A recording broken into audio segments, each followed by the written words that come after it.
చెప్తున్నాను వినండి. అనగనగా ఒక ఊర్లో ఒక పులి ఉండింది. అప్పుడు ఆవు టైగర్ పులిని నేను మా బిడ్డ పాలు ఇచ్చేసి వస్తాను, నువ్వు ఇక్కడే ఉండు, ఎక్కడికి వెళ్ళొద్దు అని చెప్పింది ఆవు. మళ్ళీ వాళ్ళ బిడ్డ పాలు ఇచ్చేసి వచ్చి మళ్ళీ అక్కడే ఆ ప్లేస్కే వచ్చి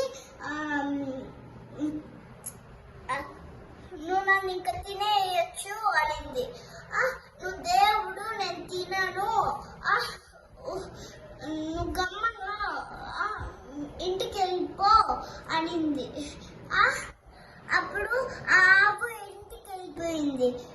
వాళ్ళ బిడ్డని వాళ్ళ మమ్మీ బయటకు వెళ్ళిపోయింది. అన్ని ఆవులు పరిగెత్తేసాయి. ఒక్క ఆవే ఉంది.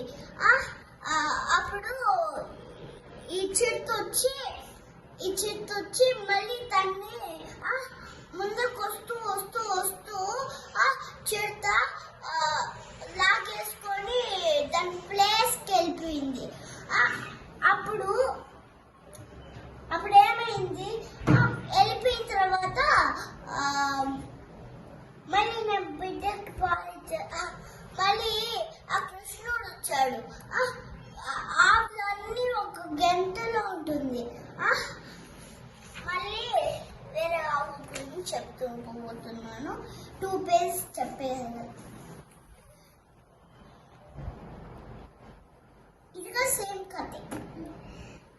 నేను వాళ్ళ ఇంటికి వెళ్ళిపోయి షెడ్ వాళ్ళ ఇంటికి మళ్ళీ పాపకి పాలిస్తూ నైట్ వర్క్ ఇస్తూ ఉంది. మళ్ళీ కృష్ణుడు వచ్చి వీపు ఇచ్చాడు.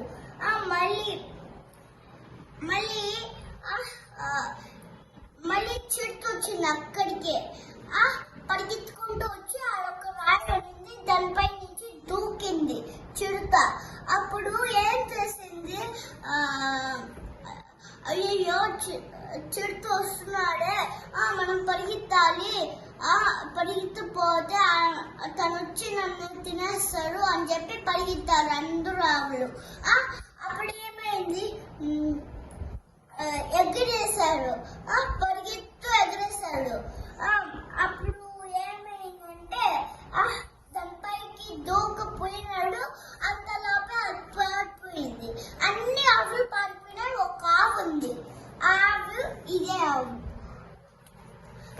ఆవు వెళ్ళిపోయిందని ఆవు ఒక్కటే ఉంది. అమ్మాయినా ఆ టైగర్ వచ్చి దాని హౌస్కి వెళ్ళి దాన్ని తీసుకెళ్ళి అప్పుడు దాన్ని ఏడిపించాడు. దాన్ని లయన్కి ఏడుపు వచ్చింది, ఆవుకి ఏడుపు వచ్చింది. ఇద్దరికి ఏడుపు వచ్చి మళ్ళీ షెడ్కి వెళ్ళి కృష్ణుడు వచ్చి షెడ్ తీసుకెళ్ళి మళ్ళీ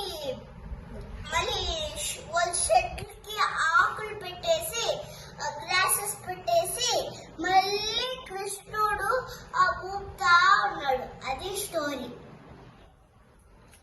ఆవు సేఫా? ఆవు అప్పుడు సేఫ్ తినేసి ఆవు సేఫ్ అయిపోయింది.